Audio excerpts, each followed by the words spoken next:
infinite complacence, people went to and fro over the earth about their little affairs, serene in the assurance of their dominion over this small, spinning fragment of solar driftwood, which by chance or design man has inherited out of the dark mystery of time and space.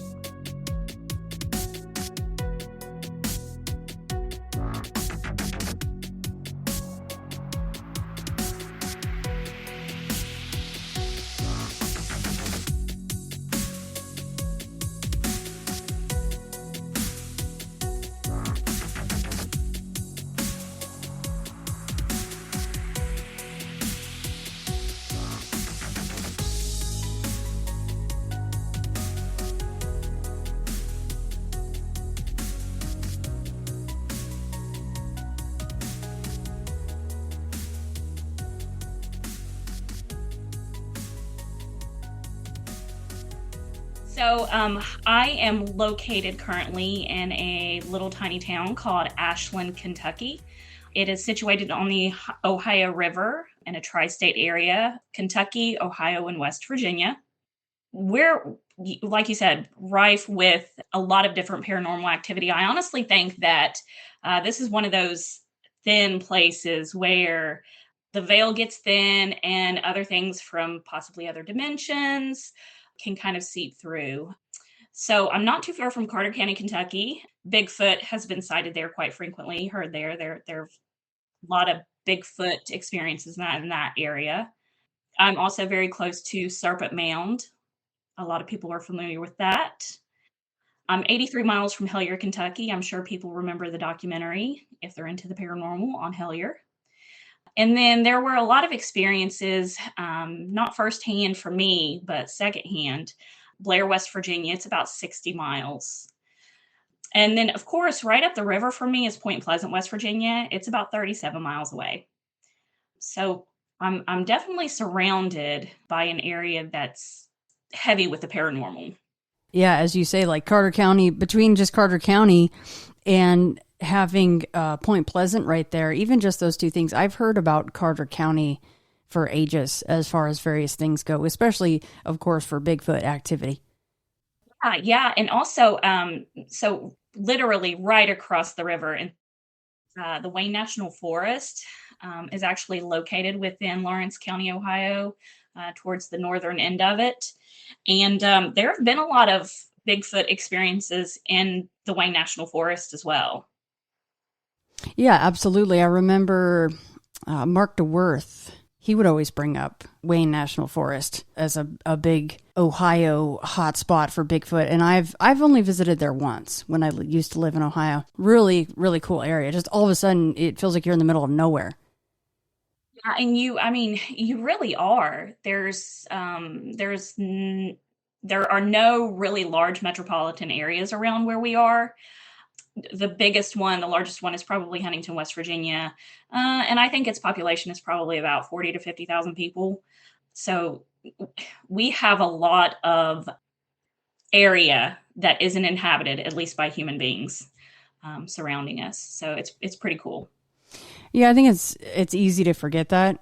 Yes, Ohio and places like that are very populated, but there's also huge swaths of very thick, dense forest and underbrush and all kinds of things going on there, even just in Ohio. But like you said, you're kind of in a triangle there, and you've got 3 states that are just packed with plenty of places to hide. Yeah. I mean, it's so sparsely populated that we've had bear and coyote wander into city limits. So right. It's very sparsely populated. Well, yeah, let's dive in here. I know that you wrote me about you were a baby, like 6 to 10 months old. And this one I kind of entitled The Memory That Wasn't Yours. Yeah, sure. So I'm not sure if this actually was my memory in the current body that I'm inhabiting, or maybe if it was like a past life. But I remember being a baby around 6 to 10 months old. I'm in a home, and the home appears to be decorated kind of like a late 70s, early 80s style. It has shaggy carpet. There's a lot of like wood. There are wood spindles in the kitchen dining area. And anyway, I'm in this old fashioned walker. I know you probably remember them. The younger folks today won't know about them, but back in the day, we had walkers that had 4 wheels on each side. And you kind of just plopped your baby down in there and you let them roam wherever they wanted to. So I'm in one of those walkers and I'm making my way. It's a very brief memory. I'm making my way from the living room into the kitchen area.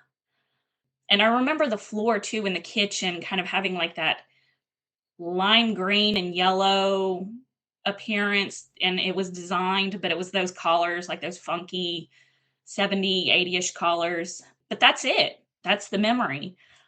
Like I said, I remember seeing the wooden spindles that kind of separated the living area from the kitchen dining area. But that's it. That's all I remember. You know, you start thinking about these things as you get older and trying to figure out where it came from, if it really did happen. So I actually talked to my mom about this one not too long ago and asked her, did we ever live in a house like that? Oh, and I should probably mention too that I feel like this home was located on the same street as my paternal grandparents. And I feel like it was just a few houses down from them on the same side. So I asked my mom, did we ever live anywhere like that? She said, no, you never did. Your dad lived in a house when I first met him on the same street as his parents. It was a little further ways down. I never lived there. So I'm not sure what that is, where it came from, but that's the extent of the memory. And you also mentioned that your mother told you that when you described the inside of this home, that it wasn't really what you had described, right? Correct. Yeah. She said, no, the inside of your dad's house did not look like that. So yeah, I'm not sure where the memory comes from. Like I said, I honestly think it's a past life memory.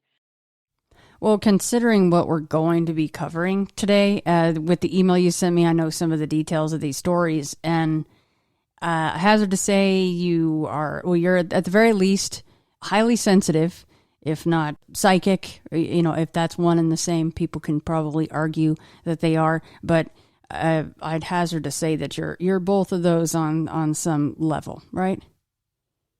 Yeah, I definitely think I'm very sensitive, and I think it is hereditary. I think my youngest son is also extremely sensitive. We'll talk about him in one of the later stories. And then both of my parents appear to be extremely sensitive as well. And I haven't told any of their stories or experiences to you, but I think it's pretty hereditary. Tends to run in our family. And was that something that growing up you guys talked about at all? Well, I had an odd childhood. Initially, when I was younger, my mother and father separated when I was about a year old, so I don't have any memories of them being together.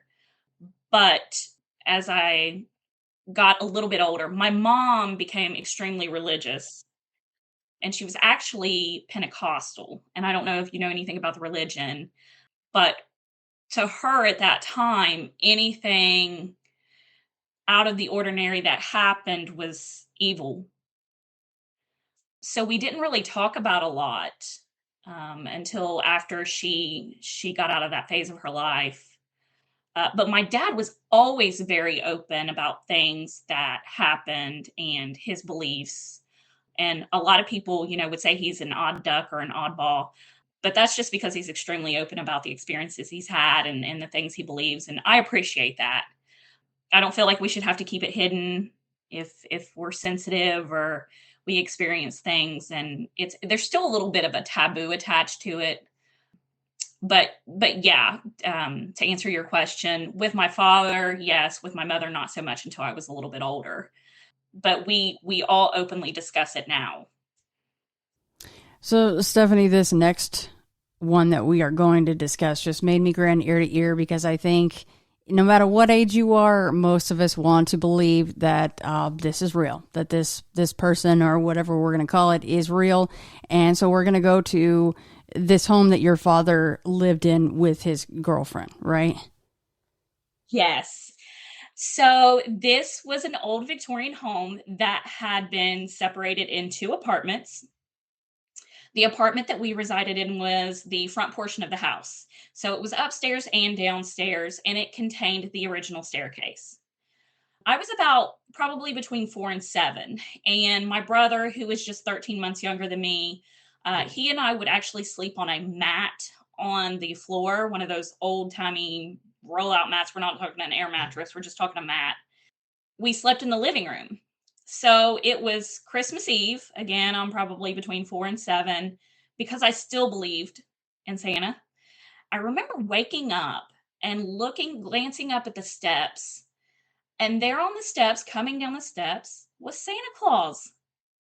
And he had a black bag over his back, and he was dressed like the traditional Santa Claus would look. And I remember rubbing my eyes. I rubbed them pretty hard because I thought, this can't be real. I'm seeing Santa. And I rubbed him, and when I opened him up, he was still there. And I remember thinking, you know what? He's got a really busy night ahead of him. He's got a lot of children to visit. I'm just going to not bother him and go back to sleep. I wasn't scared, obviously. And I just lay back down and fell back into a very sound sleep. So years later, I'm thinking about that memory. And I asked my dad, hey, Dad, when we were younger, especially being Christmas Eve and we still believed, did you ever dress up as Santa Claus so that we wouldn't be shocked or have the spirit of Christmas taken out of us learning there wasn't a Santa? He said, nope, never did do that. I never dressed up like Santa. I don't know. I almost seem to think it was the spirit of Christmas or maybe a thought form. So many young children do believe in Santa that could potentially exist, right? A tulpa of Santa. So I'm not really sure what it was, but my dad swears up and down it was not him. You're right. At this point, I think a tulpa of Santa should certainly exist, at least in one or more places on Christmas Eve. On that night alone, there should be some sightings of Santa. Yes, and how wonderful for kids if and when they do see him. I think that's just great. It's funny because we've heard time and again that people will, no matter what your age, you wake up and it maybe should be something, even if it's scary or terrifying in that category or just jarring or surprising, the natural reaction, no matter where the spectrum is for that experience, is to go back to sleep, even if it's scary. And I'm not saying this one was, but it was kind of probably that twofold of, okay, that was weird, gonna go back to sleep. But also, you knew as a kid, I'm not gonna bug Santa because he's got a really important job to do. I like that part. Yeah. And I just felt very, very comforted. I felt very like a peace came over me. And it was just so easy to go back to sleep. It's odd though, because I wasn't really excited. So yeah, I think it may have been that form, whatever it was, a tulpa, spirit of Christmas, I'm not sure. But I think it may have been somehow urging me to go back to sleep, sending this peace over me so that I could just lay down and go back to sleep almost. And were you guys doing the tradition of leaving out milk and cookies? I don't remember. I know that we did do that, so I'm assuming we would have done it that night, but that's not the thing that sticks out in my mind the most because I saw Santa. So, but yeah, we did, and I'm sure we did that night as well. Yeah, because at that point, it's kind of like one of those things where, when as a parent, you make sure to take a bite out of the cookie and drink some of the milk and set it back down. But I don't know, it's just interesting because you actually saw him. So it would be interesting to know if your dad came down and went, oh, maybe my girlfriend took a bite out of the cookie and drank the milk, and vice versa. She thought, oh, he went ahead and took care of that for the kids, so they thought Santa was here. Right. Or my ornery brother got up and did it Right. or something. Hungry because brother, that's yeah. definitely- yeah. Hungry younger brother could always be the culprit of that. Yes.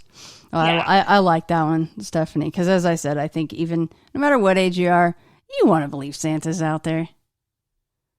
You do. And I remember years ago, I worked in retail and it was around Christmas time. And a woman came in with her son, and he was at that age where he was starting not to believe. And so I told him the story of me seeing Santa, and his mom just stood there and looked at me like I was nuts. It was a true story. I saw Santa. So I hope that that helped that little boy believe for at least a little bit longer. I bet that stuck in his head. And I think sometimes that's the best gift that you can give anybody. It's just a little bit more hope. Right. Yeah. Well, next we have an occurrence when you were alone in your home and you were 15 or 16, right? Yeah, yeah. It was actually a friend and I. So my father bought a house, and it was built, I believe, 1942. So not super old, but not real young either. I was home a lot. My father was a pilot, so he would leave for extended periods of time. He didn't have a wife or a girlfriend, and I lived with him, so I was there alone a lot. I would have friends come and stay with me. So a friend and I were up really late at night, and this was back during the dial-up days of the internet. And we were on some chat rooms, and we were addicted to this game online. So we were up into the wee hours playing this game and just chatting to folks. And I had gone downstairs to get us both something to drink. And I came back upstairs to the office or computer room, whatever you want to call it. I sat down, and as soon as I sat down, we heard these heavy booted footfalls walk through the foyer at the base of the stairs. And the room we were in was literally right up the steps. The stairs were right outside the door.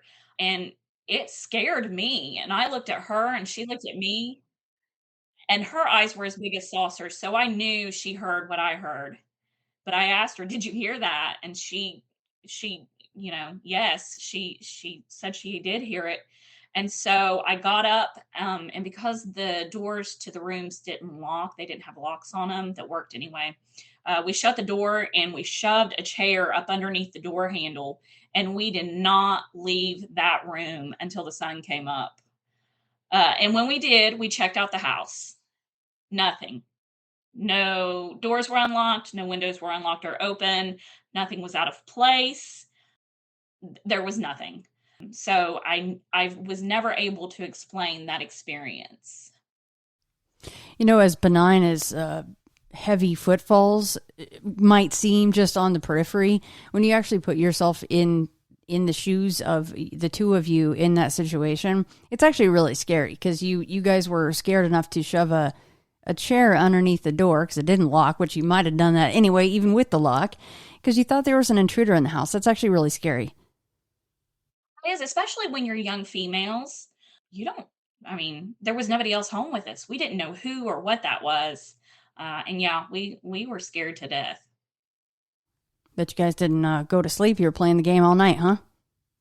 We did. We stayed up all night long. Yeah. We watched the sunrise. Yeah. And then we finally snuck out and started checking out the house. And like I said, everything was fine.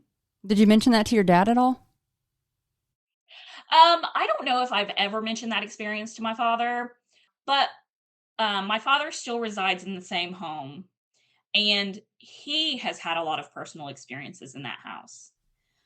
So it wouldn't come as a surprise to him that, I had experiences in that house as well. So, a couple of things to point out.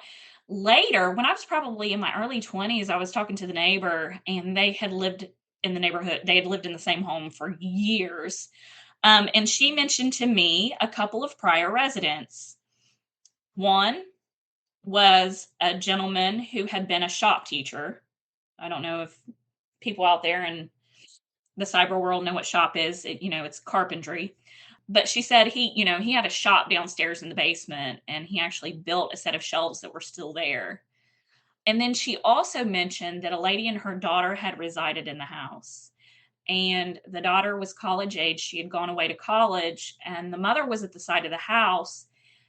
And I want to say she had a brain aneurysm, and she fell and hit her head on the spout, the water spout outside, Mm. and she ended up in the hospital. And I think she ended up eventually passing away due to that injury.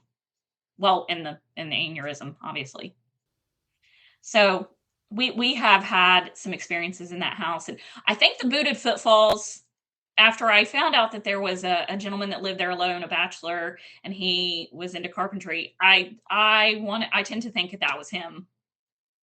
I mean, that would make sense, right? If you're into carpentry, you're going to be wearing some heavy duty, probably steel-toed boots to keep your little piggy safe. Right? Yeah, yeah. You're a man's man, so yeah, you're gonna Yeah. dress like one. Yeah. So did your dad ever see apparitions and things like that, or was it things like lights or footsteps and whatnot? So he has told me that he has seen. I really don't know how to. I don't remember the word he used exactly, but kind of like an imp, maybe in the house, or a dwarf or a fair. I don't know. A very short, old looking man in the house. And I remember that one specifically because I thought that was odd and out there, and I had nothing to explain it away. But he's had other experiences in the house, and he's just kind of grown used to it, and whatever resides there's learned to live with him, and he's learned to live with it, and they just kind of coexist now. I love the little people story. So he saw this short, old looking man more than once? Yes. He said he sees him in his bedroom all the time. Oh. And does it interact with him? No, no. He said typically it's when he's waking up. He'll wake up and it's there looking at him. Oh, that's comforting. Yeah. Right? Yeah, yeah. I wouldn't be able to sleep in his bedroom, but No. you know, teach his own. I don't know. I'm hearing these stories more and more, right? And what do you like you said? Is it a fae? Is it a dwarf? An imp? I mean, I call them little people, which is it's all interchangeable, I suppose. But so it doesn't interact with him, but when he wakes up, it's always just looking at him. And then does it just walk away? Does it disappear? Like, It disappears. Yeah, like he'll go to sit up or turn over and get up, and when he looks back, you know, it's gone. But it's watching him sleep, and that's really odd, but he does fine with it. It's, you know, like I said, he's learned to coexist with all the different entities or experiences in the house. He's learned to coexist. now, when your mom was still in the Pentecostal church, can you imagine her seeing that and what she would think of that? So it's odd you mentioned that because a secondhand story that I do have is when I was younger and my mom still was in the church and we resided in some apartments. And another lady that went to our church who was much younger and had an infant lived in the same complex, but not in the same building. And I remember one day she ran into our apartment and she was in absolute hysterics. And she had her baby. I guess her husband was at work. She had her baby and she said she saw a demon in her apartment. And they ended up calling the pastor and everything to come and bless her apartment. But being older now and looking back on it, I think she saw one of these impish little people. But yeah, she was in hysterics. She had seen a demon and she refused to go back and she was scared to death. So again, there's, you know, anything that happens when you're really deep in the church is evil. So, Right. Right. The D word kind of instantly comes out, right? yeah, unfortunately. Not that honestly though, like I love the little people stories because you can't quite put your finger on what they are, and we have heard of stories where, you know, people avoid fairy rings and be careful of any shimmery parts of the forest. You know, you don't want to be fairy led because there are the negative stories about these things. There are, but you know, any stories that I've heard from other people who have seen these things, and by the way, I myself have never seen one of these, but they seem rather benign. Like they're just kind of there watching or passing through maybe. So any stories I've heard from this area, they tend to be rather benign. Well, earlier I brought up bringing hope to people as far as Santa Claus goes, and this next one I really do like, and I think that the more people that share these kinds of stories, the better, to give people a little bit of hope that there is another side and there is a way to communicate from that other side, and everything's going to be okay. And this is about your grandmother who passed away in early 2010. Yes. So she was diagnosed about 6 months earlier with lung cancer, and it had metastasized, and it was in her entire body. And when she was diagnosed, she asked the doctor, how long do I have with treatment? How long do I have without? He said 6 months without, maybe a year with, but you're going to be really sick. So she said, I don't want the treatment. I don't want the treatment. The last few months of my life, I want to be coherent and I want to be able to enjoy them. So as she progressively got worse, and right before she passed away, my mom and my aunt were staying with her around the clock in her home. She was on hospice at the time, but they did not come in to care for my grandmother. They were just there to provide maintenance medications for the pain. So it was a few days before her passing, and we thought she was talking out of her head because of the pain medication she was on. We just thought she was seeing things, but she kept talking to the corner of her ceiling, and she said it was her deceased boyfriend and her best friend. They were there to take her home, and we thought, again, she's just out of it with all this medication she's on, the pain. She's just it's just one of those things that happens when you start to pass. So she ended up passing away. We started preparing for her funeral. And in the process, someone had reached out to her best friend's family. Obviously, the two women were best friends. The kids grew up together. So one of my mom's siblings had reached out to her best friend's children. Unbeknownst to us, and to our utter shock, we found out that her best friend had died 2 days prior to her. And the entire time, I'm getting chills just talking about it now. The entire time, we thought this lady was alive and well. So she was seeing two people who were deceased and who were loved ones, one of which we thought was alive and living her life, but they were there. They were there to take her home. That brings tears to my eyes. It's a very bittersweet story, but it's one of those that, like you said, does give you hope. It does, and I just love stories like that, and I appreciate you sharing that, by the way. I figured that one wouldn't be very fun to tell, so thank you for doing that. You're very welcome. Yeah, it's like I said, it's bittersweet. I don't mind telling it because, like you said, it gives other people hope, and I like doing that. I appreciate that. We have this next one occurred in a loft apartment in Huntington, West Virginia. Yeah, I lived with my two children and my ex-husband for a very brief period of time. He moved out not too long after we had moved into this apartment. So then it was just me and the kids in this loft apartment in Huntington, West Virginia, in a part of the city known as Old Central City. I don't know if you're very familiar with the area, but Huntington, West Virginia was a lot like the rest of this area. There were mounds from the mound builders, whoever they were, dotted throughout the area that became Huntington, West Virginia, most notably on the west side of Huntington, which is Old Central City. And, these mounds were just, and I didn't include this in the email, but these mounds were just nuisance. They were a nuisance. So they just bulldozed them for construction. So this loft apartment was in Old Central City. And I would say the building was built in the early 1900s. One side of it was storefronts, and I'm assuming the side that we did live in was at one time storefronts, and then they remodeled them into apartments. So I would always take videos of my kids, especially my youngest. He's a character. And one day I noticed that every time I filmed him, there would be tons of orbs around him. So I started trying to debunk it. Maybe it's dust particles. So I asked my other son to come into the room and I filmed him, and nope, nothing there. When neither of the kids were present, I would film just to see if I saw anything. Nope, nothing. I'm not sure why, but the only time I saw these orbs was when I filmed my youngest son, and they literally surrounded him.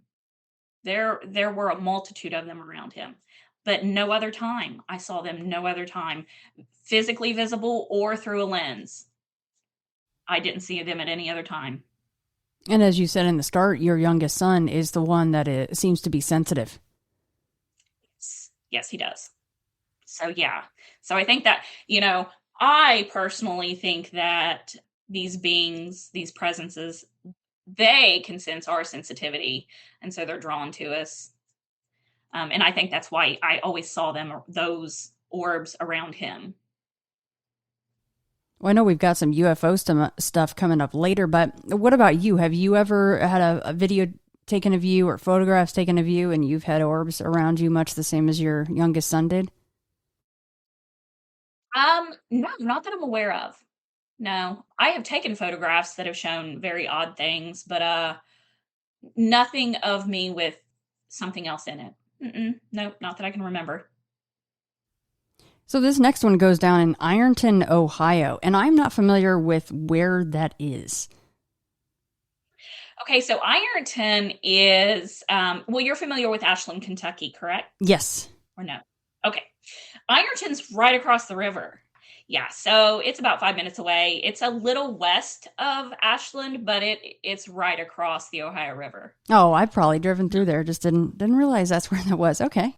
If you blinked, you would miss it. Yeah, so I moved into a duplex with my then boyfriend. This duplex was old. It was probably built in the 1920s.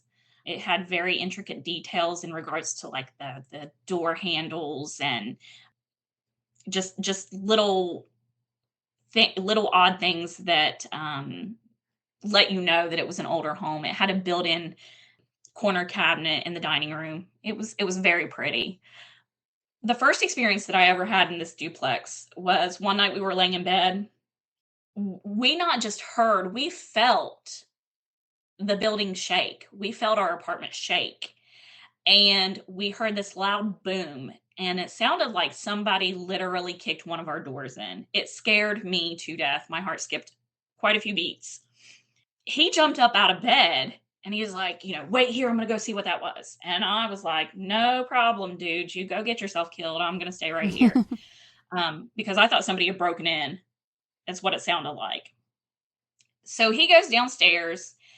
And after a few minutes, I'm like, well, maybe I should go check on him. So I very quietly started creeping downstairs, whispering his name. I finally find him in the kitchen, and he's standing with his hands on his hips.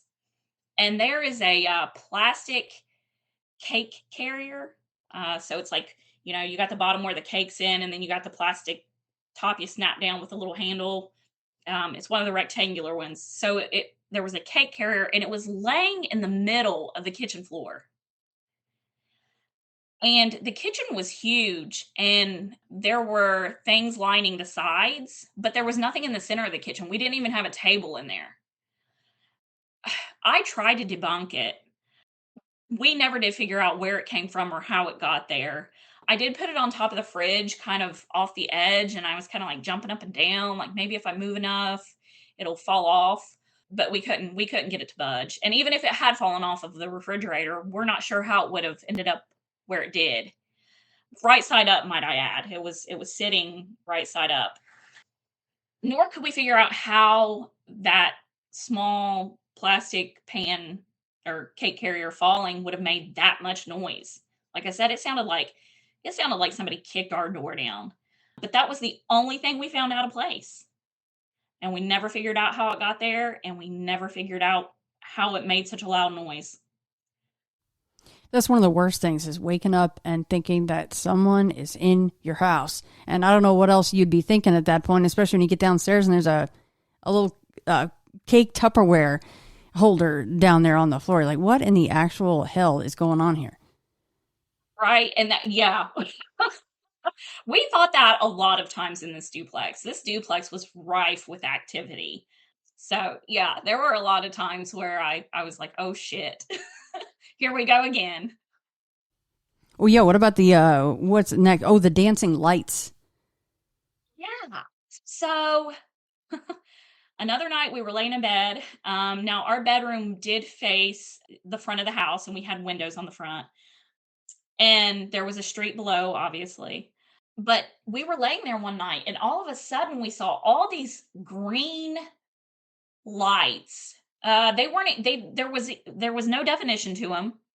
Just all these green lights flashing and dancing around the room. And we jumped up real quick. We were like, what in the world was that? So we jumped up and we peeked out the bedroom windows and we were looking for people. We were looking for cars. And it was really late at night and there was no one out there. Like there weren't even any stray cats on the street. It was dead. I have no idea where those came from or what they were. But yeah, there were tons of dancing green lights in the bedroom. And that was the only time that happened. We didn't have, I've thought about it over the years. Was it aliens? We didn't have any missing time or anything else that typically comes with, alien encounters. So I have no idea what that one was. Yeah, so that was a one-off, and so was the cake carrier. But the next thing was not a one-off. And to me, this one smokes the rest of them because not only did it happen more than once, but when this occurs, you could kind of go to a darker assumption with this one. And this is something that your kids would experience. Yes. So this is the same duplex. And actually, both of my kids experienced this on multiple occasions. So we lived in that duplex for about 6 years. And from the time we moved in until the time we moved out, they would always hear me calling their name. And it wouldn't be me.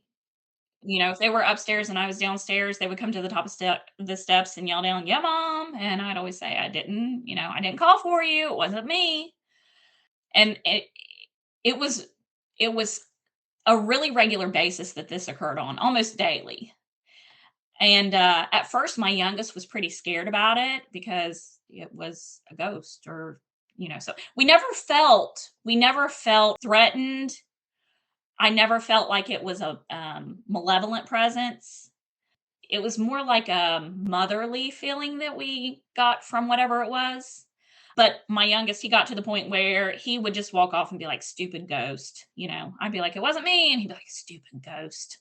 So we got pretty used to that. Now I have other people I've told that story to. They have suggested that it was something darker that was mimicking me. But I never got that feeling. With your youngest, though, he kind of, at least in the beginning, he didn't like that thing. He didn't. No. He didn't. But we got to the point where, we kind of, like, my dad coexists with whatever's in his house now. We just kind of learned to live with it. And he didn't like it at first, but I think it was because of the unknown that scared him so bad. He was so young and he couldn't see what was calling him, and he knew it wasn't Mom calling him. So yeah, he was a little freaked out by it at first. Yeah, lately there's been some doppelganger situations on either in auditory form or in physical form where they can be seen. And the general consensus is it's not a good thing. So I could see where your youngest would be like, "Yeah, this is ridiculous. Stupid ghost. Like, that's enough. You're not cute." Yeah, but it never tried to talk them into doing any harm to themselves or lead them into any harm. I don't know. Yeah. Which I don't know, but I don't know what a lot of these things were. I'm sensitive to them, but yeah, your guess is as good as mine. I don't know.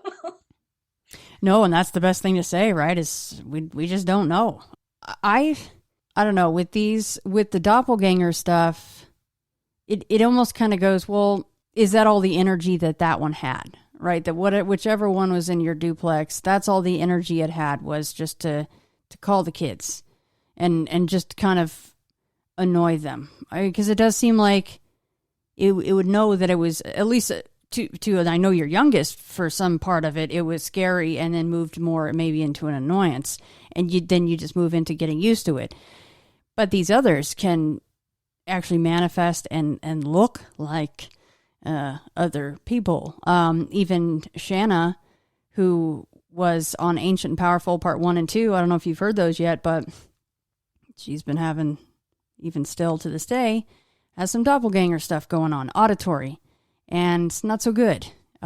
Stuff going on in her house, as everybody knows. So it just kind of makes you wonder, is it an energy thing to where, okay, this is as much as this one can manifest, and whereas this one can really kind of just run the gamut and do whatever the hell it wants, which is certainly not a good thing.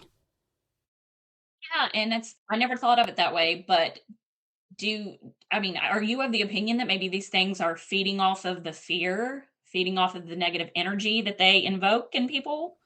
I don't know. Yeah, that definitely seems to be something that's a possibility. I don't know for sure. As you said, we just don't know, but I think that is 100% something that could be a possibility. Yes. Yeah, and I never thought of it that way until you just mentioned it. So, thank you. Well, and it's probably good then that eventually you're young. I mean, I just keep bringing up your youngest because it seemed like it bothered him the most on the onset. I think it's a really good thing that eventually he's like, stupid ghost, and then he just go on about his business. I think maybe it's only speculation, but I just wonder what if it really had bothered him and scared him each and every time, and then he, shut himself in his room and it affected his daily life, kind of a thing. I wonder if that would have given it even more power, more energy. Yeah, that's a very good point you make. Yeah, he it could have even made him sick, if it was Right. sucking his energy, anything could have happened. So, but I never personally got the feeling that it was malevolent. It could have very well been, though. I never heard it, obviously. It was me Right. calling them. So, but yeah, the youngest, he was very bothered by it Was there for a while. any pattern to it as far as its frequency?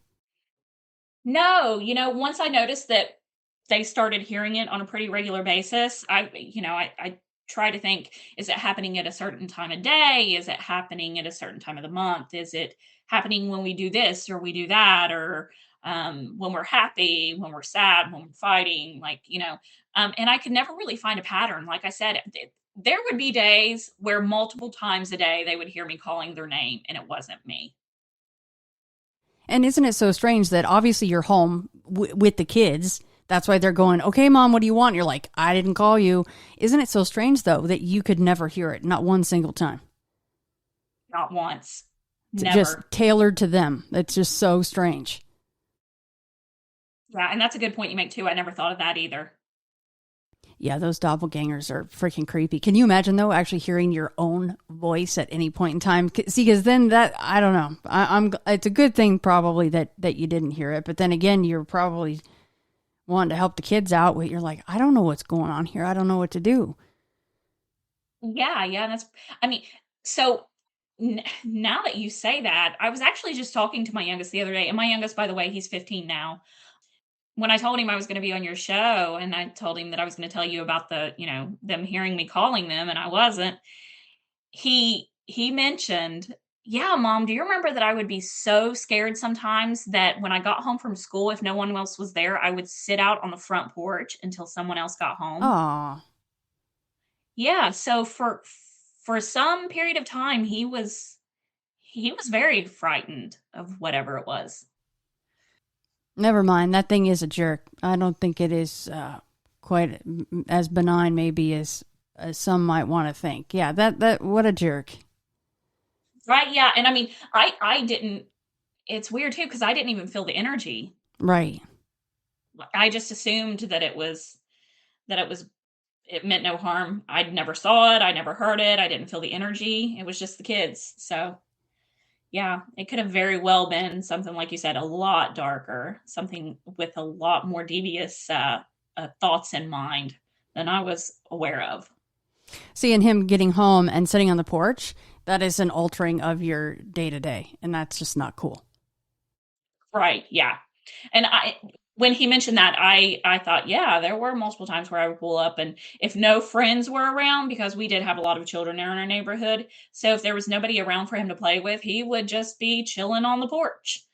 So, but there were other times where I would come home and there would be 10 bikes in my front yard, and they would be across the road, playing a game of sandlot football, but he would go and gather up these boys because he didn't want to go in the house. So he's like, come over, we're going to play football.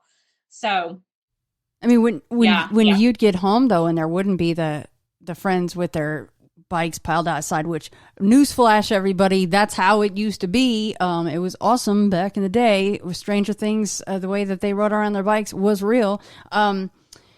When he was there by himself and he wasn't in the house, did you say, well, what's up, bud? Like, why are you outside? What's going on? I would. Yeah. I'd be like, why are you sitting on the porch? Why aren't you in the house? And he would say the same thing every time. I'm scared. Oh, so he had no problem just telling you exactly. It was that damn ghost or whatever the heck it is. Yeah. No, that's neither of my kids have. So we've always had a very open relationship and had open communication in regards to the paranormal or supernatural or unknown, whatever you want to call it. I've always talked to my kids about it, and they've always been comfortable talking to me about it. So yeah, he would just tell me, I don't like what's in there. It scared me. Yeah. Poor guy. I feel bad about that. Yeah. Well, these next couple of stories kind of go back to some sad stuff and people passing on. And this first one has to do with death in threes. Yes. So here in Appalachia, which is where I'm located, we have this old wives' tale that deaths come in threes. I don't know if other people anywhere else believe it, but the general consensus here is that when somebody close to you passes away, there's going to be a couple more right behind them. And I have lost two very close friends that were my age back to back. And this has been quite a few years ago now. After the second one passed away, I was talking to my friend and my coworker about it. And I told her, I said, I don't know why, but I feel like my ex-boyfriend's brother, who was only 24 at the time, I feel like he's going to be the third one. She knows I'm into the odd and unusual. So she just took it in stride. Well, a few months later, probably about 6-7 months later, he had a horrific vehicle accident, and he did end up passing away. For some reason, I can pick up on negative things like that. I can feel that negative energy. It's almost like I can sense death on someone, and I hate that. I don't know if anybody else can do that, but I'm sure there are people. But it's not a good feeling. It makes you feel, I don't know, it makes you feel hopeless almost when you can sense death on someone else. Right, and how would you go about sharing that with someone that you had that feeling about, right? You couldn't do that.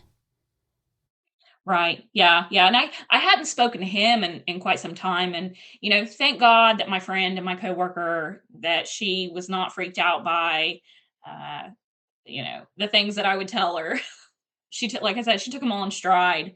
But I think that's because I did mention so many things that it eventually came to fruition, that it just kind of became normal for us. Now, you mentioned in the email that he didn't pass in the way in the manner that you thought he would. So how did you see him passing away? I thought he would pass from a drug overdose. Mm.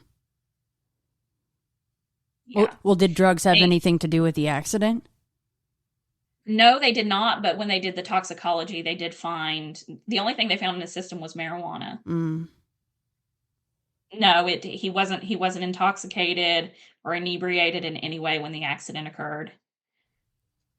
Sad. 24. I mean, for you to get that feeling about a 24-year-old, it's not like you're saying that about a 95-year-old, right? So. Yeah. And that one still kind of hurts to this day too. Yeah. Well, yeah, let's talk about your boss next. I worked for a local law enforcement entity, and I was the assistant to the chief of police. And I had gone through a couple of bosses, so to speak, but this one in particular, he was a great guy. He was the epitome of being fair and equitable. He was a great guy. He had a lot of integrity. But for some reason, I started to feel like he was sick. I just started getting a feeling that something was off. He wasn't well. And one night I was talking to his significant other over Messenger. We were actually talking about a piece of furniture she was selling that I wanted to purchase. But for some reason, I asked her, I said, "Does he have cancer?" And all she would say to me was that it was none of her business. You know, she didn't want to talk about it. It wasn't her business to tell. But she did ask, she's like, "Why do you think that?" And I told her, I said, "I don't know. I just feel like he has cancer. I feel like he's sick." And I remember saying to her too, I was like, "Please don't think I'm weird." And she was like, "Oh no, trust me. I've seen weird, I've seen some odd things." But the next day he pulled me and his other direct reports into his office and, told us that he had stage 4 pancreatic cancer. He died a few months later. So that was another hard one. That's another one of those that you don't want to believe that you're sensing this negative energy. I mean, these last two stories, Stephanie, are, some really strong, heavy, premonitional shiz. I mean, really, they truly are. Yeah, and sitting here thinking, this was a very dark time in my life. I was very depressed. So I'm almost wondering if maybe I was picking up on the more negative aspects of people's lives, simply because I was in a dark place myself. I don't know. Maybe that had something to do with it, because I've not always, I've had premonitions or feelings of positivity that does occur.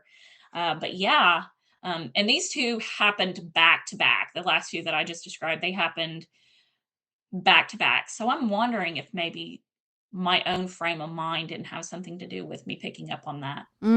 Okay, well, that's a really interesting point then. I don't know. Have you ever had anyone tell you that or think that, or that negativity begets negativity? Yeah. I mean, yeah. This is definitely a different set of circumstances. It's not always kind of this, it's a premonition kind of a thing, but yes, absolutely I have. Okay, cool. Well, cool in the sense that I'm glad I'm not alone. Oh yeah, no, you're definitely not alone. Not that you wanted to have any of that stuff happen or know that they're going to happen before it did, right? I mean, you must have been absolutely stunned when just the very next day you find out that this is in fact true. Yeah, and I remember after he was finished meeting with us and I went back to my desk, he walked out and I'm still sitting there trying to process it. And he, I didn't put this in the email, but he said to me, "Yeah, little birdie told me that you already sensed something." And yeah, I was like, "Yeah, I'm sorry about that." But those two sucked. So I guess what it technically is called is a gift, right? Although you probably don't always feel like it's a gift when it's these types of circumstances. I think most people would rather not know when others are going to pass. But these two, I know it was more than one person, but just these last two stories with all of these people passing, these were, in fact, it was the only times that this really happened to you, is when you were in this negative headspace yourself. Yeah. Yeah, these are the only these are the only two times that I can think of that I sensed death on someone, so to speak. And yes, I was in an extremely dark place during this time. Well, I'd certainly say there's something to that then. Yeah, absolutely. Thanks for adding that detail in there. I think that's a really important one. Yeah, just sitting here thinking about it, you start to think about things and you're like, well, maybe it's connected somehow. And that's one of those things. Like you said, negativity begets negativity. So, Well, this next one, it kind of made me grin just because I think I was talking to somebody recently that went into a home and you're kind of going, what in the actual shit has been going down in this place? And this is certainly the case in this cabin. yes. So I will not identify the exact location. You know it, Shannon, but I would rather for people not to go up there and mess around, destroy it, graffiti it and whatnot. So this is a place that anybody in the local area who is into the paranormal knows about this place. Everybody. It's a ridge, and along this ridge is this old log hand hewn cabin. And I don't know how old it is. Like I said, it's hand hewn. You can see the notches in the logs where they did this by hand. But it was built onto over the years. So it went from being a one-room cabin to about 5 rooms. It wasn't only built on the sides, it was given a second story. Anyway, I was telling my mom about this one Easter, and this has probably been 4 or 5 years ago. I was telling her about it, and she's really into this stuff now, and it's not all negative and demonic anymore to her. So she's like, I want to check it out. I want to check this place out because you get this sense of you sense a presence or multiple presences at this place. So she wanted to see it. I drove her up there. It's overgrown. There's bush around it. There are briar bushes and things. So you got to kind of be careful. But we got out and we were walking around the perimeter, checking it out. She wanted to look at the outside first. And I've been up there multiple times. And I had never done this before. But as I was getting ready to enter the building while she was still looking at the outside, I felt the need to knock and ask for permission to go in. And I felt weird doing it at the time. I mean, I'm talking to walls, right? Why am I asking for permission to go into this cabin from nothing? But I asked for permission and then I stepped in. And when I stepped in, as my eyes started to adjust to the light, I noticed that there was a deer skull and a vertebrae laying in the center of the room. And this was the room that was the original one-room cabin. Then I noticed that there was red wax poured around these bones in the shape of a pentagram. And I just got, just the worst feeling rushed over me. And I felt like I was intruding. And I went and I found my mom and I said, we have got to get out of here now. Like we are not welcome here. Obviously somebody, like I said, I'd been up to this cabin before. It had never been there before. I've been back since and I've looked in the door, but I've never stepped back in. But it's all gone now. So obviously somebody had gone up there and was trying to perform some type of ritual or I don't know, but I feel like they released something negative into the environment when they were doing that. And postscript, I feel like the reason I had asked for permission to enter is because even though I didn't really sense it at the time physically, looking back, I think I sensed that presence there where before I hadn't. So, but like I said, as I've gone back multiple times and it's all gone now. And hopefully those folks have learned their lesson and they're not going to go messing around with something they shouldn't. But that was pretty scary. Yeah. Cause I felt that negativity just wash over me. Doesn't it make you wonder, the people that choose to do rituals like that? I mean, it's just the darkest of the dark that you can try to attempt to contact or manifest, whatever you're trying to do. Can you imagine their homes? Do they take this stuff home with them? Surely they do. Surely there has got to be a repercussion for acts like that, because they go to these places for a reason, to try to, like I said, manifest or have contact, but that doesn't mean they're not taking this crap home with them and then waking up and then all of a sudden there's literally, now we can use the D word, on your bed. I don't know. I don't get the minds of folks that choose to do this stuff.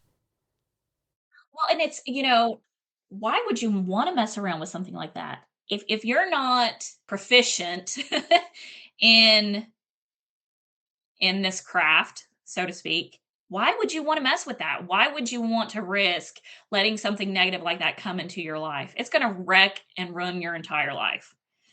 But I don't know. I guess, that's the difference in people. Some people are just drawn to this negativity.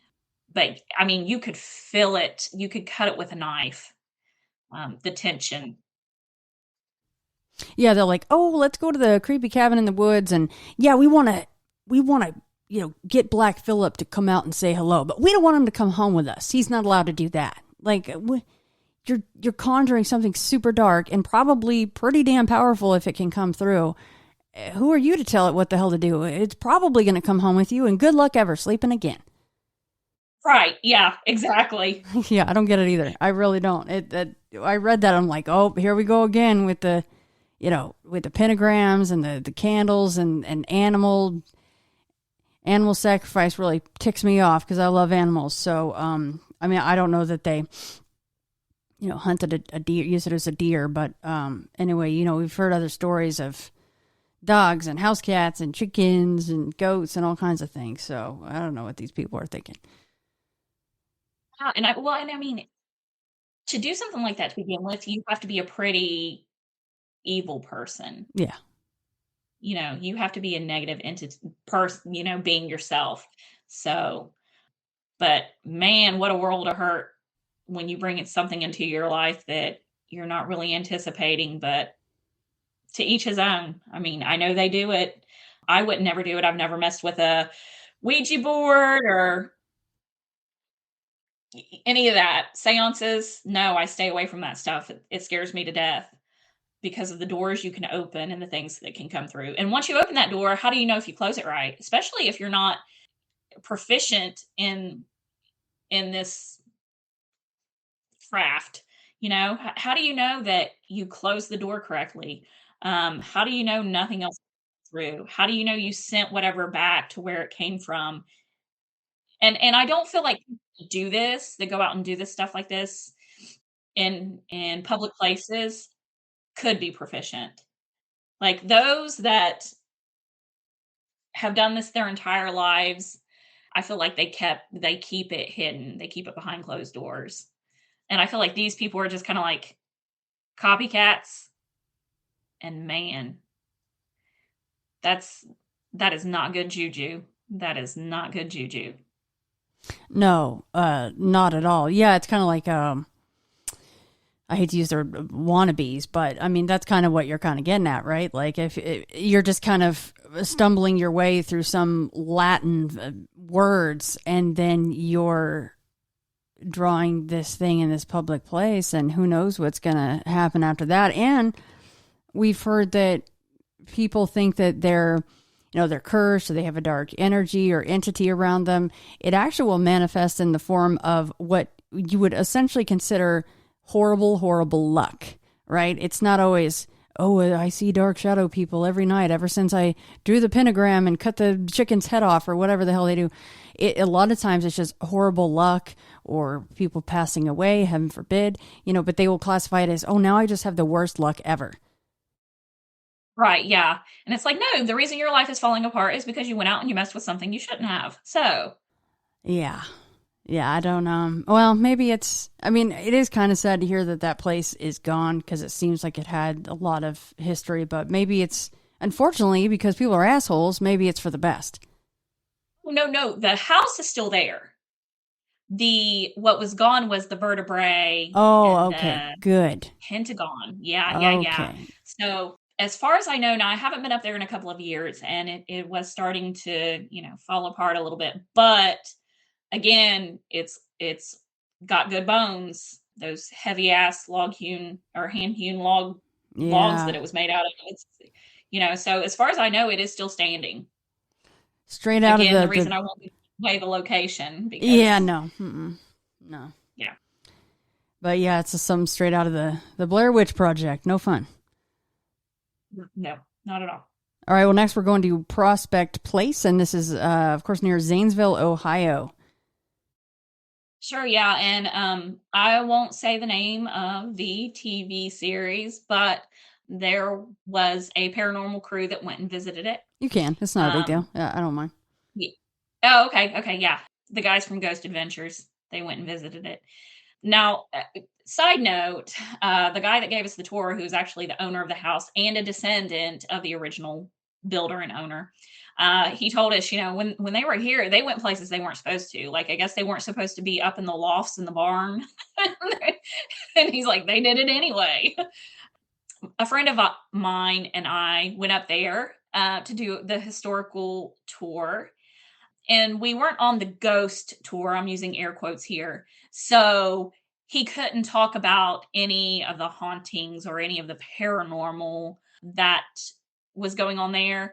And that's because I believe that some of the restoration for the building is being done through grant funding. So he really has to watch what he says and how he says it when doing these tours. So anyway, that's what he told us. So anyway, we go in and it's not remodeled at all. Like you think about, when you take tours in Williamsburg or, of some southern plantation, all the rooms are set up and painted and decorated and chandeliers and, no, this was bare bones. They were just getting around to starting restoration. There wasn't furniture in a lot of the rooms. He led us through the first room. He told us, we're in the restorations, we're going to use the original color scheme in each room, da da da da da. And in one of the rooms, after he said this, for some reason I thought, this color scheme in here is not correct. Where's the red? There should be more red. And he continued talking, and we went upstairs and we went into another room, and there on the walls and in the what do you call that, like not the plaster but the stuff around the chandeliers, you know what I'm talking about? I do. I can't think of the I can't think of the word either, actually. Yeah, not molding. Yeah, Anyway. kind of like, yeah, it wasn't the crown molding, but yeah. Yeah. But there was like a crimson collar, like a burgundy collar. It had gold trimming. And I was like, there's the red. There's the red. This is what that room downstairs is supposed to look like. These are the colors that it's supposed to have. I feel like when that thought popped into my head, that wasn't my own thought. I almost feel like it was a lady of the house whose spirit was still present telling me, there's supposed to be more red. And I think that's where that thought came from. I don't think it was my own. But we toured the entire house. We went all the way up to the tower in the attic, and then we went down to the basement. The basement's divided into different rooms. I don't know. I'm assuming that they were actual usable rooms in the home when it was originally built, probably a kitchen. And I've heard that it was part of the Underground Railroad. I'm not sure how accurate that was. But I did not feel welcome in the attic or the basement. Those were the two areas of the house that just felt really, really off to me. I took some photos. I don't have them anymore. I took them on my phone, and that was many, many phones ago. But one of the photos I took showed a man, and he appeared to be wearing almost like a military style outfit. And then another picture that I took was in the basement, and it showed a woman, and she had on a bonnet. And it was very detailed. You could definitely make it out. She had on like a traditional long flowing dress, and the bonnet, it had one of those high brims on it, one of those high half moon round brims on it. They were really, really, really, really detailed photos. And I could kick myself in the ass now because obviously I've lost them. But it was so interesting to see that. However, that being said, the last photo I took, which had the man in it, it felt so oppressive in that room. And as soon as I took the picture, I didn't even look at it immediately because I felt like I was invading somebody else's privacy or home. And I was like, okay, I got to get out of here. Yeah, it was a really interesting place to visit. And I don't know if you know, if he's still working on that house, if it's closed up now. I have no idea. But yeah, there's definitely a lot of activity in that house. A lot. Yeah, I was just thumbing through some photos as you were talking, and it shows it's like the old school basement doors on the outside. Is that correct, or was there another way in from the inside of the house? No, no, no, no. It was on the outside. Okay, yeah, that is super old school, and what a massive property. Huge, huge. And my understanding was that, the original property was much larger back in the day. Mm. But yeah, it's still huge. And it's beautiful. It's beautiful. I wish somebody could fix it up and bring it back to its original glory. It's a beautiful property. I guess that's why it's good to be on the Ghost Adventures crew and their lockdowns, because after lockdown, nobody's around but them. So the owners of the place won't know until after the show airs that they've been somewhere that they shouldn't have gone. Right? Yeah, we have free reign in this property. We're going to do whatever we want. They do it right, They're like, hey, they're not going to know for months and months and months that we went to that couple of places that they said nope. You got to get the good stuff, And it's funny you say that because the owner, he said, I didn't know until I saw the show, Yeah. that they had gone into these places they weren't supposed to. So, yeah. I mean, I guess I can't blame them. I mean, I've heard that before about not just their show, but other people as well. And, part of you's like, well, gosh, you have this one chance, this one night sometimes to get as much evidence and interaction with a place that you can. So I don't know who could fault them, I guess. Yeah, it's better to ask for forgiveness than permission, I guess is what they're thinking. Right. So. That's right. Especially when you got to come up with the goods, man. I know. Yep. You gotta be able to put on the show. So people want to see stuff. I know what I wanted to ask you, and if you don't know offhand, that's totally fine, because I literally just saw it myself. There is a photo online of, it's a big old photo over, oh no, that's not a fireplace, sorry. Anyway, an old painting, not a photo, of a woman in a black dress there at Prospect Place, and I can't say that I know the history of this place or anything. Is there any chance that the photo you got would be that woman? Does that look familiar to you? I vaguely remember seeing that. And it may have been. But, and I'll be honest with you, I feel like the photo that I took and the voice that I heard in my head, I feel like they were one and the same. And again, I feel like that was a lady of the house. Yeah, and I'm kind of bummed because now that I'm talking about it, I'm kind of getting even more interested. I'm like, why didn't I just take the 5 minutes to look this up and who this is? But I'll link it in the show notes for anybody that wants to look Prospect Place up. It is such a beautiful property, and then we could find out who this woman is, because that's pretty incredible, actually, that you kind of made that tie. Like, well, someone's telling you about the red that should be there, and this guy's talking about how he's trying to restore the house, and the woman in the house going, needs more red, and she was imparting that upon you. Very cool. Yeah. And I didn't say anything at the time because sometimes I'll blurt things out, and like I said, people look at you like you're nuts. So yeah, I didn't say anything at the time, because again, there's still some negative, or it's still a little taboo to be sensitive or to be into the paranormal. So Yeah, I guess it is good. It stayed in your head, right? Because you're like, you just blurt out like, "What about the red?" You're like, And "Oh, I wanted to so bad, but I didn't want to embarrass myself either. So I was like, just don't say anything, Stephanie. Just shut up. ever been to be like, oh, we're on the tour with one of those people." Yeah, right. And you get the eye rolls from everybody. Yeah. And then you give them the side eye, and you're like, "What? What? That's who I am. You leave me the hell alone." All right. Well, we're switching gears here. We're going to talk about some UFO stuff now. So this was a really, really weird experience or experiences because not only did it span a period of time, and I'm not talking about days, but I'm talking about minutes, maybe an hour, but distance. So probably 2017 or 2018, I was traveling westbound on State Route 52, which is in southern Ohio. It follows the river. They recently started building a new bypass. It's called 823.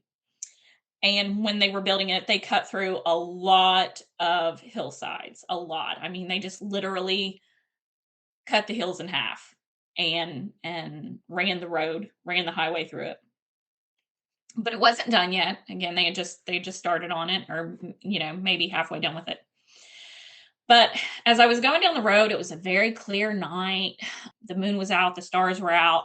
I'm a sky gazer. I like to look up at the sky, and I probably owe that to my dad. Again, being a pilot, you're always looking up at the sky. So, as I was going down through there, I got to an area near what's called Franklin Furnace, Ohio. And as I'm looking up in the sky, I see an orange ball of light. And it doesn't have like defined edges. It's just like an orange ball. And I'm watching it because it's really odd. It seems to be hovering. It's not so small that it's a star, but it seems to be hovering. So I'm like, what in the world is that? And it split. It split into three. On either side popped out like another identical ball. And all three of them floated there for a minute or hovered. They weren't really moving. And I'm like, what in the world are those meteors? Is it, what is that? They blinked out. And so I'm going down through there and I'm like, that was really odd. So I'm keeping my eyes on the sky because, who knows? And as I get near Wildersburg, Ohio, off to the right-hand side where the town is, up in the sky, I see three lights appear again. And I'm like, okay, what is this? Do some kids have drones out here? Okay, they're not hot air balloons. I'm just trying to think of everything that it could potentially be. So I'm watching and they disappeared again. And I'm like, what the hell is this? And I get off on a country road. It's called 335, and I'm heading towards a little village called Memphis. But I contacted a friend who's into the paranormal, and he lives here locally because I knew he wouldn't make fun of me, and I knew he wouldn't brush me off.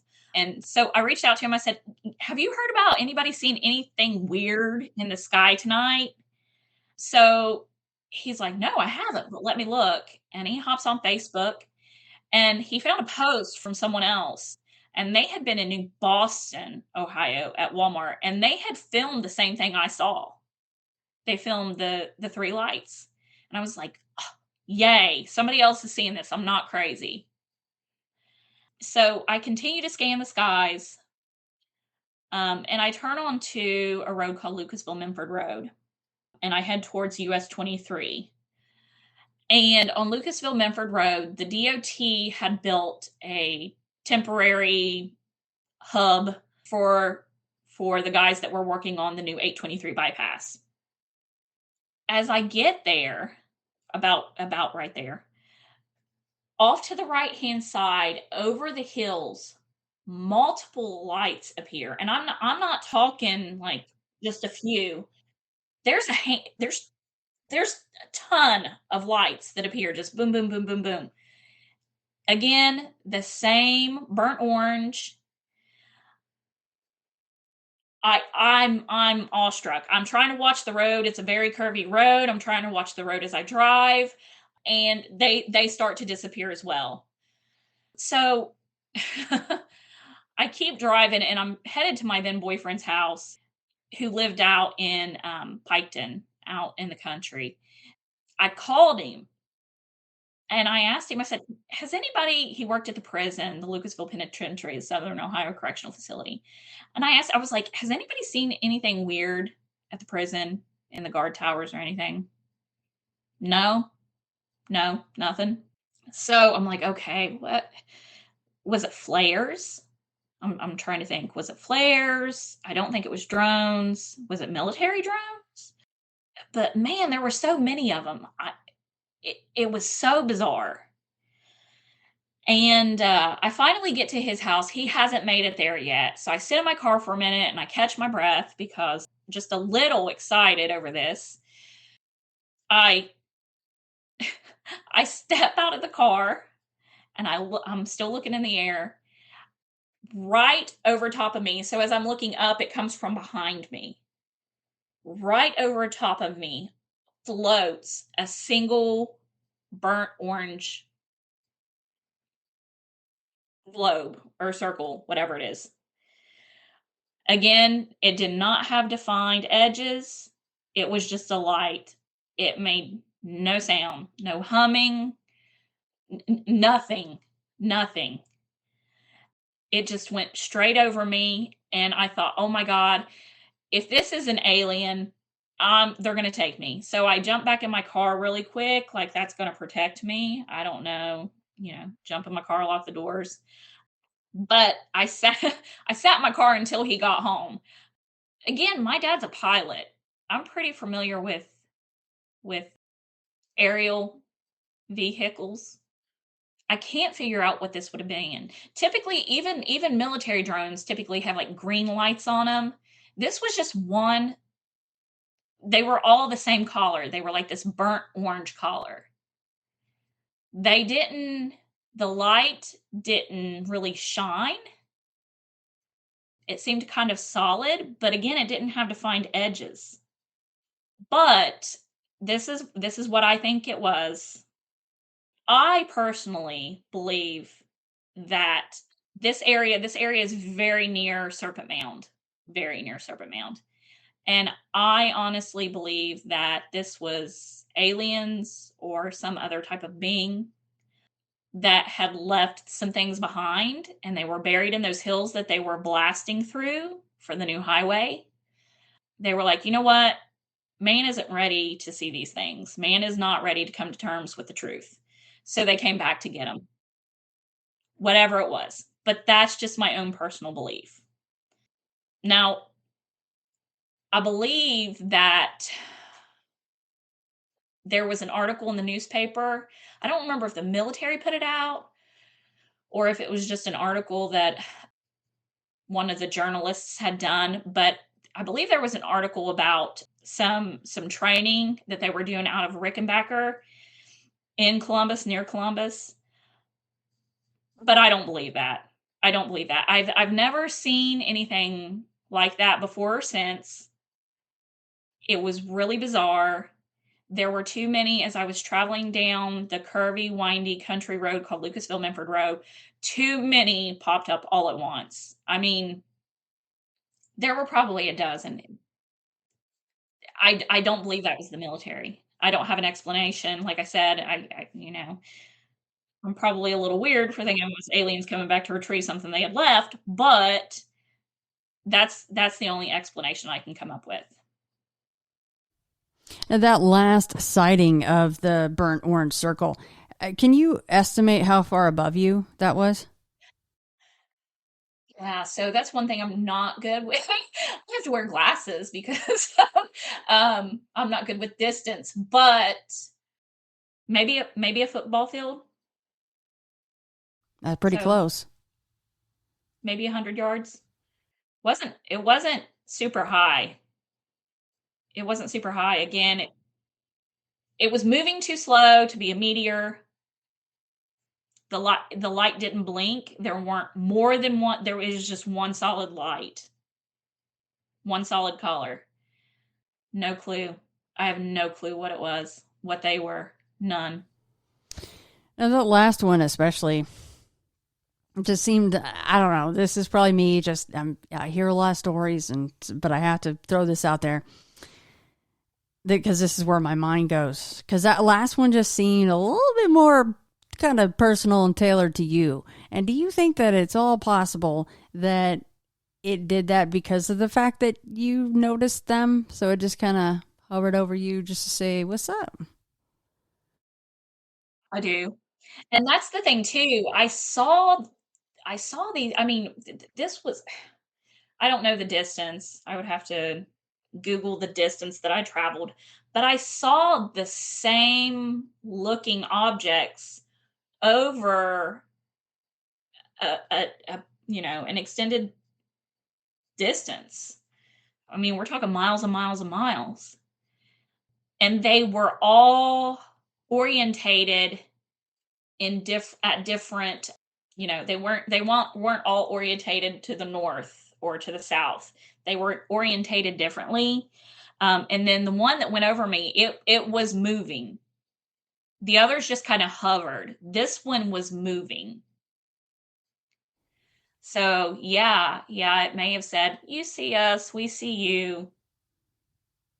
Have a nice night," I guess. I don't know. Yeah, you got the kind of nod there. Yeah, so even if people wanted to classify the first rounds as flares, the last one was not a flare 100%. That was not a flare because it was not moving down, it's not trickling down and disappeared. It was going straight overhead. And none of them trickled down and disappeared. That's what I mean. None of them acted like flares. None of them acted like particles of meteor that had broken off. None of them acted like hot air balloons or Chinese lanterns. Like there was nothing that I can think of that these things acted like that I know of. It was just so bizarre. And that was probably one of the like I said, it was an experience that occurred over a long period of time all at once, if that makes sense. And the distance, it was odd. It was so odd.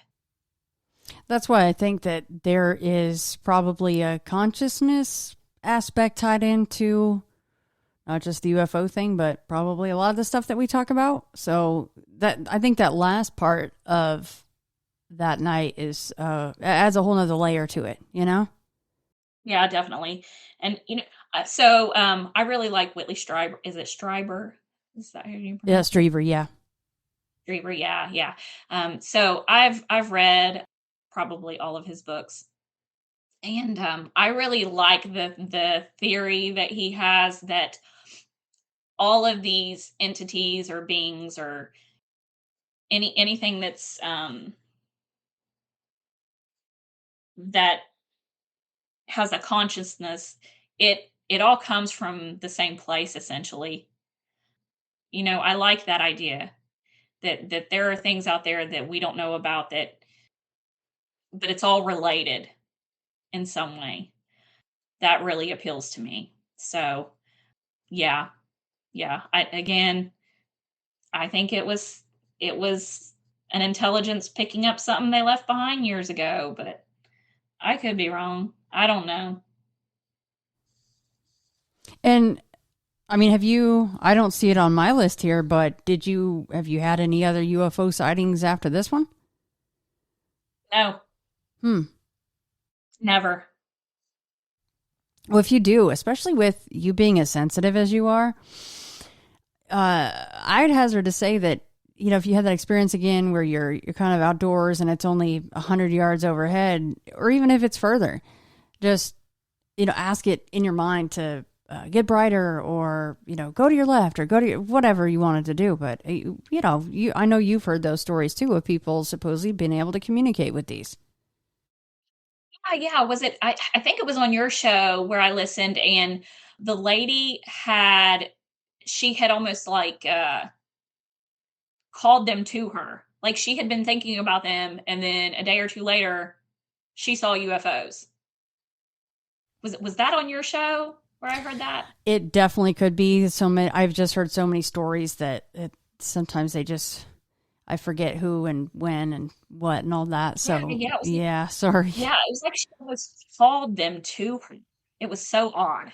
Well, and I know for a fact that this was on my show because I brought it up so many times. And it's not just on one episode, but someone will notice UFO, right? And they have this nice, beautiful, badass camera, and they pick the camera up to either take a photo or a video, and boop, just blinks out. And they put the camera down. Oh, it's back again. Puts the camera back out. Boop, it goes out. So if that doesn't tell you that there's a whole lot more going on to this, and I don't know what does, because how in the actual F could it see from whatever distance it was this person, bringing their camera up? Yeah. They're definitely an intelligence, for sure. Well, that's definitely a cool story. I think that last aspect of it just that bumps it up for me. I really like that one. So next, let's talk about your rafting trip, and this is either 2018 or 2019. Yeah. So I'm an avid whitewater rafter. I try to do it every year, at least once, sometimes more. But I whitewater raft in the New River Gorge, which is in Fayetteville, West Virginia. So it was the first annual rafting trip of the season, which I typically try to go on. And I always tent camp. So, we'd stayed up late around the campfire, drinking some brewskis and gone to bed. Not too late. We had to be up early in the morning and be able to raft, So we didn't want to get too intoxicated. But yeah, I'd had a few beers. It was really early morning. I heard this loud boom, and it shook the ground, and it woke me up. It scared me. It startled me quite a bit. Well, the person I was with, they didn't seem to wake up, and I didn't want to disturb them. So I just kind of rolled over and tried to go back to sleep. Took me a little bit longer that time to go back to sleep. I was tossing around in my head, what in the hell did I just hear? But that morning at breakfast, I asked him, I said, did you hear anything in the night? He said, yeah. He said, I heard a really loud boom. And I was like, oh, yes, thank God I wasn't alone. And on the rafting trip that day, we asked other people, did y'all hear anything weird in the night? Nope. Nobody had. And I was like, what was that? Now, just a side note, the person that I was with is also very sensitive. He and I both heard it. We both heard it. We both felt it. And I asked our raft guide, who I know very well, if he had heard anything. No. I asked him if he knew of anything going on. I was like, because the New River Gorge area is pockmarked with old coal mines and old coal mine towns. But as far as I knew, there weren't any active mines down there, and there aren't. So, but I had looked in the newspapers and tried to find, was it maybe, like an explosion from a mine? I couldn't find anything. So I thought about it, and I've thought about it over the years. And my conclusion, so Fayetteville, West Virginia is not very far from a place called Carnifex Ferry Battlefield, which is very close to Summersville, West Virginia. I personally think that I was hearing something from the past. I think I was hearing like a cannon being fired or something. There was a battle that took place at Carnifex Ferry during the Civil War. I think that I was hearing something residual from the battle. It may have been that. It may have been a mine explosion, a residual sound that I was hearing from the mines. But I tend to believe that it was something from the battlefield.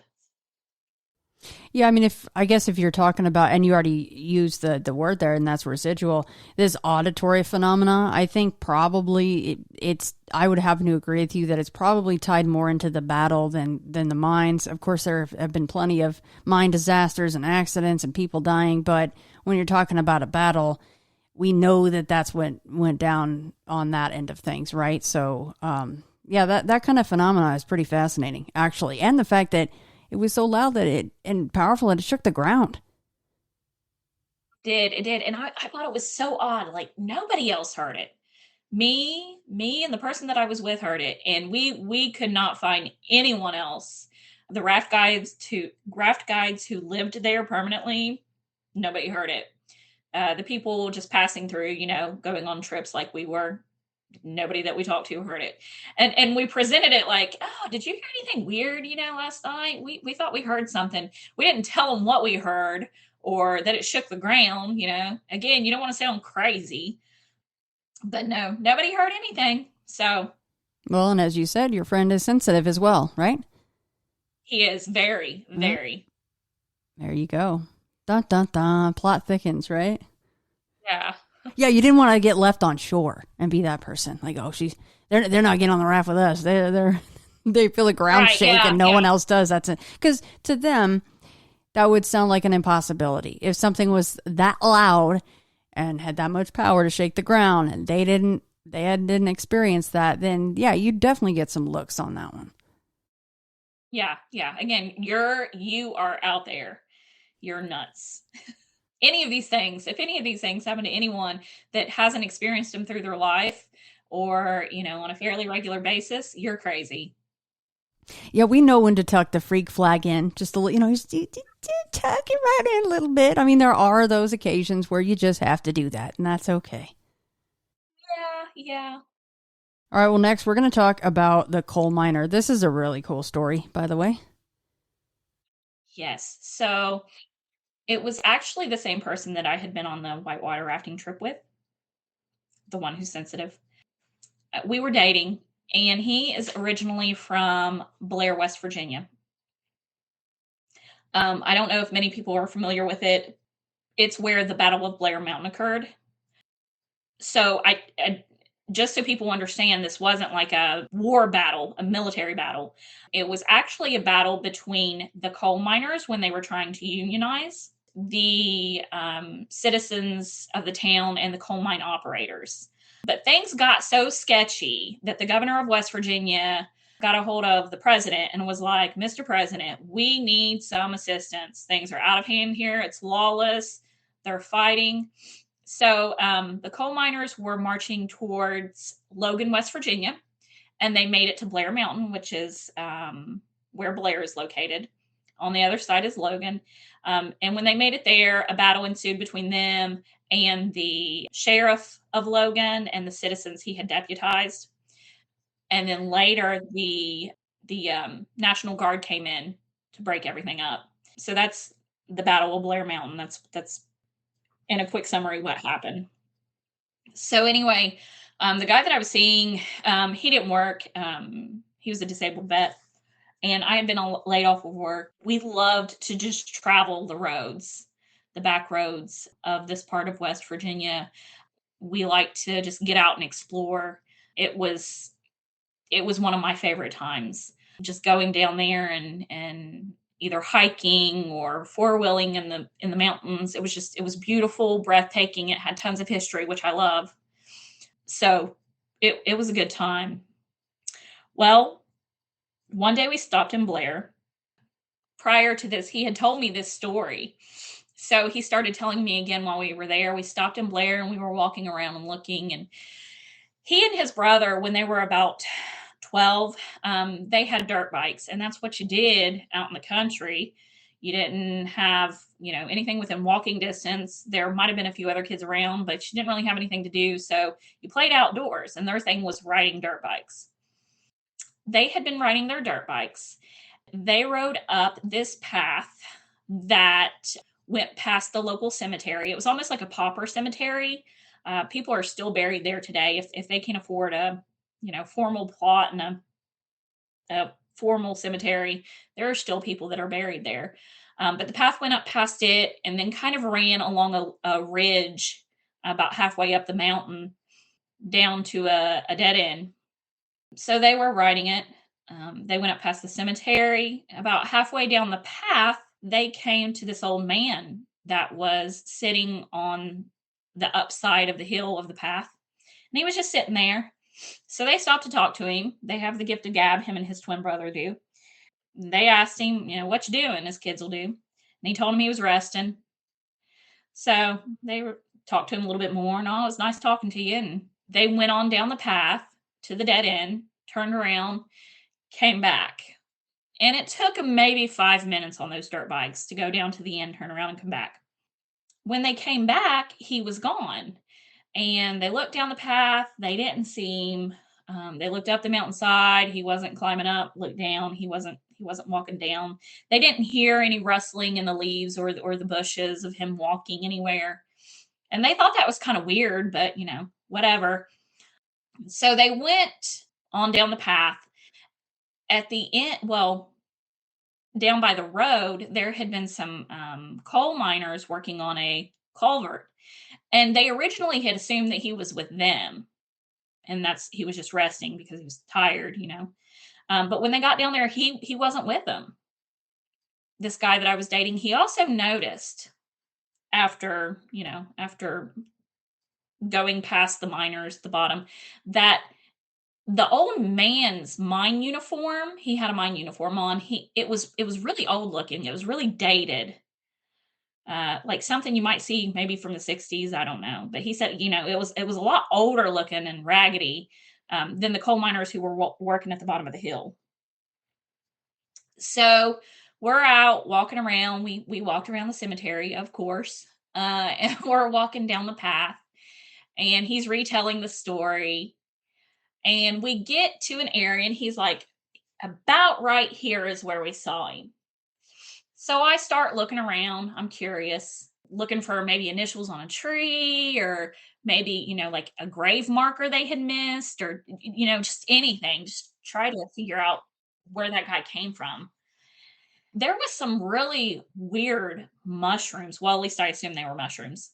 Fungus growing. I'd never seen it before. And that was the only thing odd or out of place. But I was like, this is really beautiful. It's really beautiful, but it's really funky too. I've never seen anything like it. So I want to see what this is called. I was curious. I picked it and I told him, I said, when we get back into self-service, you did not get self-service out in Blair. You probably still don't. I'm going to look this up and see what this is called. We drive up over the mountain and drop back down into town. And I start Googling what this fungus is called. And I find it. And the nickname of this fungus is Old Man of the Woods. I tell him this and he freaks out. Now, he's had multiple experiences during his life. His twin brother has as well. But he freaked out. This was validation. They saw something that was not natural. And he immediately called his brother and was like, dude, do you remember when we saw that old man? And he told him, she found fungus and it's the nickname of it's Old Man of the Woods. So with this one, I tend to think that we probably saw like a nature spirit, or he saw a nature spirit. But that's what my personal belief is. They saw a nature spirit, and then the validation was finding the funky mushrooms that were called Old Man of the Woods. Yeah, and what are the chances of them being there? Because in that particular area and at that time, because it stood out to you enough to where you took one and you're Googling it because it was just so interesting looking. It was, and it was just like there was like a small patch right there. I didn't see it anywhere else, even along the path. And I have never, ever, ever seen this fungus growing anywhere since. So yeah, that was a really neat one. There wasn't anything growing in a circle around there, was there? No, there weren't any fairy circles, no. All right, so last but not least, we have possibly some biggie stuff. Yeah, so your favorite paranormal subject here, the big guy. So I was out driving late one night with a friend. Occasionally I like to do night drives, something calming to it. We like to drive areas that are sparsely populated, abandoned barns, abandoned houses, ghost towns, things like that. We get into stuff like that. He and I are driving around Wayne National Forest, which again is located in northern Lawrence County, Ohio. We're just driving around and we're talking about all different types of subjects. And we're out on roads where I haven't seen any homes for miles. They're forest roads. They're national forest roads. There aren't any homes out there. Well, as we were driving, we passed what I thought were, have you ever seen like the red reflectors that are on the metal spoke or sticks that people stick in the ground, especially out in the country? They stick them near the end of their driveway if there's like a dip or a ditch or a creek or something, so that people can stay between the lines so that they don't, go over the ditch. So I thought I saw two of those reflectors. I was like, wow, that was weird, because I was thinking to myself, I didn't realize there were any houses out this far. We're talking and I say that to him. I'm like, I didn't realize that there were I didn't realize anybody could live out here. I didn't know there were houses out here. And he said, there aren't. And I said, well, I just saw a couple of red lights. Well, what appeared to be red lights. That's what I thought as we were driving back there. And he was like, where? So we're going to go back around to check this out. There's nowhere to turn around. So we got to go down the road some. He's a Bigfoot fan. So he starts asking me all these weird questions. He's like, how high up were they? Were they close together or far apart? Just all these weird questions. And I was like, why all the questions? Why all the questions? I thought they were red reflectors. I don't know. I didn't think anything of it. So I didn't really pay that big of attention to it. He responds, well, Bigfoot's been seen out here. He seemed to think that the red that I saw may have been eye shine of Bigfoot. Now, I don't know if it was or not, but when we finally went past that area again, there was nothing there. There was nothing there. There was no driveway. There were no red reflectors. There was no house. So it was really, really odd.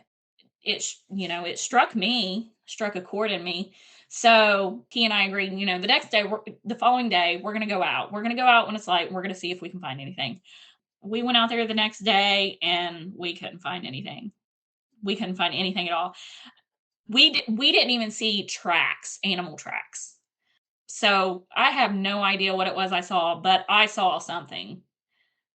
And like I said, he tends to think it was Bigfoot. He's after I saw him, he's like, yeah, I've been up here with friends before and we've heard tree knocks. So that he really enjoyed that. He got a kick out of it. He's like, man, I wish I would have seen it.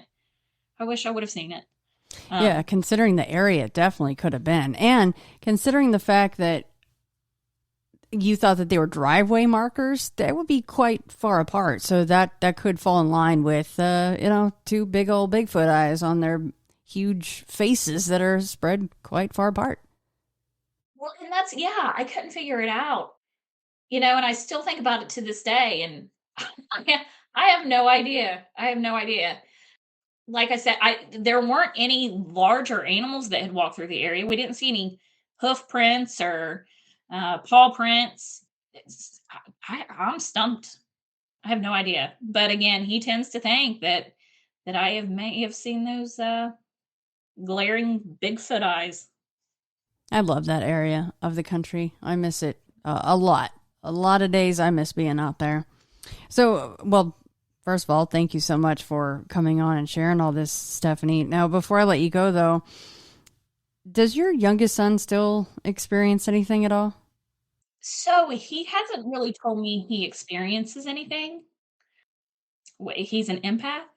He definitely picks up on emotions of others, and he Mm-hmm. definitely feels those emotions. I know that firsthand. Yeah, you don't even have to tell him that there's something wrong, and he can sense it. But the incidents that I've told you, those aren't the only things that have occurred with him. I was telling my mom I was going to be on your show, and I was talking about the time we went up to that cabin, and she reminded me of something I had completely forgotten about. He had gone with us. On the way up, there are a lot of little tiny family cemeteries. So we stopped. Yeah, I'm into old cemeteries. I'm into old headstones. So we would stop and look around the cemeteries as well. And he would hop out with us and run around and look and point things out. When we got up to that house, she reminded me of this. She said, "Yeah, do you remember when we went up there? Trent refused to get out of the car. He would not get out of the car." And I was like, "You know what? He wouldn't. He was scared to death that day. He stayed in the car." And she reminded me of that, and I was like, "Wow, I completely forgot about that." Wow. Completely. That's crazy But yeah, considering what was inside. I mean, you didn't even want to step foot back inside that cabin after you saw what was in there. yeah, he's highly sensitive. Oh. You're gonna have to ask him though. He's never really said anything, so I'll have to ask him. I would think that being an empath would be extremely draining if you, because I've heard of people that are empathic can kind of, yeah, they can put up the walls and they can kind of shield themselves a little bit, but even just that just sounds so exhausting to me to have to put up a wall. And if you don't, then if you're around negative people, then that's also going to be exhausting. So I don't know that I envy anybody that's empathic. Yeah, it's a whirlwind of emotions, Yeah. and then you get labeled bipolar or manic depressive or whatever, because you feel all these different emotions. I mean, could be day to day, hour to hour, minute to minute. But yeah, he's very sensitive. He's very sensitive. So I'll definitely Mm. have to start asking him more. How are you feeling? What are you thinking in terms of paranormal? Yeah, Right. because he doesn't really talk to me about it. Well, yeah, was there any other story? I don't want to cut you off if you wanted to share more. I don't have any other firsthand accounts. I have a ton of stuff that people have told me, especially the guy from Blair, about that area in general. But I don't have anything firsthand at Well, this time. well, yeah, tell me if you wanted to. Just tell me a couple of your favorite ones that he's told you. Okay, so he lived in two different homes in Blair. Both of them were very haunted. But the second home that he lived in, it was very active, and he had a buddy spend the night one night when they were kids, probably 12, 13, 14. He woke up in the middle of the night, he and his brother did, and their buddy was gone. They wake their parents up, everybody's freaking out. Where in the world did his friend go? Was he kidnapped? Is he hiding? So they're looking for him. They go outside, they're yelling for him. They look in the garage. Well, his dad decides to hop in the truck and drive down the road, see if he sees him anywhere, because this boy he didn't live in Blair. He lived a few miles down the road. And his dad found that boy walking home in the middle of the night. The boy never would say what he saw or experienced, but apparently it had scared him so bad that he felt more comfortable walking home in the middle of the night in the middle of the mountains than he did staying in that house. Oh my God. Poor freaking Yeah. kid. What in the world happened to him? Yeah, I don't know. This guy, he told me, he said he refused to talk about it. He never would tell us. Yeah, being like a 12, 13-year-old kid, and you feel more comfortable out in the middle of the woods, walking home. There's bear, there's bobcat, there's who knows what else. Well, yeah, and especially Bigfoot. at that age, you're a boy. You don't want to look like a sissy in front of your friends. And he's like, "F it, I'm out." And he said he refused to spend the night after that. Wow. He said he never would. He'd come over and play, but he never would spend the night again. Jeez. Well, that makes you comfortable to sleep in your own home. You're like, what the hell? Right. So yeah, that's one that sticks out for sure. Another one, this is one of my favorites too. So every town has a town drunk, right? Well, Blair did, even though it was very small. It was an older gentleman, a bachelor. Blair was dry, so you couldn't buy alcohol in Blair. So he would walk over the mountain into Logan, get drunk, and then walk home. Well, I applaud him because he didn't drive. Thank you for staying safe. But when he would come home, it'd be the wee hours of the morning. He would shut down the bars. He always told the kids that when he was walking home in the middle of the night, in the wee hours of the morning, that as he was coming down the Blair side of the mountain, he would hear children laughing and giggling in the woods on either side of him. And they would keep pace with him until he got into town. But he never would go into the woods to see what it was because he felt that if he went into the woods, he would not come back out. Mm. Yeah. Probably right. Yeah. Yeah. Yeah, the whole kids laughing in the woods thing is such a big bag of note for me. That's so creepy. Or, any kind of children's laughter, and the bummer is you don't have kids, that whole meme. Yeah, that is true. It's not a good situation. Not at all. And, the way that this guy told the story was almost like the old man felt that it wasn't kids. Yeah. These weren't children. Yeah, this was something a lot darker. So, yeah, that's another one of my favorites. Yeah, and people say it about Bigfoot. They'll hear they're very good at mimicry, and unfortunately people think that they've tried to lure people into the woods by mimicking baby cries and things. It's usually baby cries. I've heard laughter before, but it's normally crying instead of laughter. But honestly, I think that the laughter would creep me out more than the crying. But either way, not good. Not a good situation. Yeah, no, a baby in the middle of the woods. I'm packing up. I'm going home. See ya. Yeah. Airbnb time. Yep, for sure. And I love tent camping. I'm a huge outdoors, enthusiast. So, but nope, no part of that. Yeah, we've played baby cries before, and something came in, but I've not heard baby cries coming from the woods at me. I would have a problem with that. As much as I love this stuff, I'd have a little bit of a pause situation there. Agreed. Yes, nope. That's a nope for me. Well, thanks, Stephanie. Thank you for writing me and being willing to share all these encounters. Yeah, I appreciate it.